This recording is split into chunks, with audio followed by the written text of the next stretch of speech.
Good day, Radical Birthkeeper Martha here, Matrona Holistic Birthkeeper / Midwifery Cohort, Module 4, Impoverished versus Poverty. So, poverty can mean different things. We generally think of it as not having enough money, except for I don't. I think of it as just being in a state of want, a state of not having enough something, and you're in that state of wanting and attachment to getting more. It could be more money, it could be a better job, it could be a different place to live, it could be a place to live. You could be dirt poor and live here. Some people do, and so on.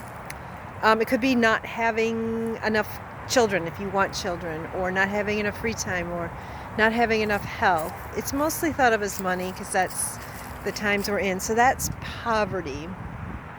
And you think in terms of walking with pregnant women, well, what does that mean? Well, historically, here in the US, at least recently, poverty, as in not having enough money, is associated with some other things, such as more likely to maybe be in an unsafe living situation, more likely to not have enough healthy foods, that kind of thing. It doesn't have to be that way. If you talk to people from other countries, at least, up till, again, probably recently, and if you look up people from other times, they could be dirt poor, living in whatever, here with a few other people, and they know the earth, they know the land, and they have love. They have people caring for them, especially the pregnant woman, the birthing woman, the woman who just had her baby. She would have need to have been nourished and cared for and loved because she needed to go back to work to be in the village. So that would be poverty, but still having good nourishment and having love and that kind of thing. I like the Wapio talk on impoverished, which is what a lot of people are now. You may have money, you may not, but you're impoverished in that your soul, your emotions, your core have just not been nourished. They haven't been loved. That's the society a lot of people are in right now, and it's sad.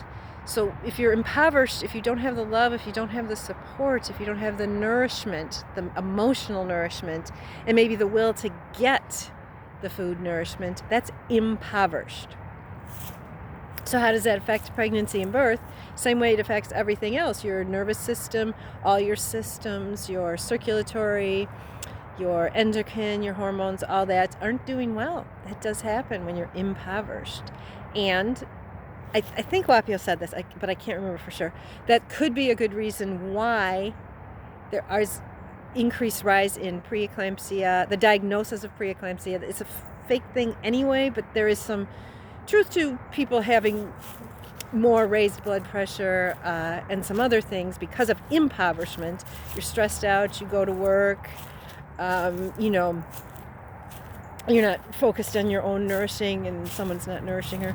So that could be a reason, certainly for more preeclampsia, for more gestational diabetes, which again is usually a fake label, but same thing.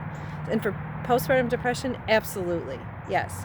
Women need to be nourished, loved, exalted. And that's what we do as birth keepers. Peace.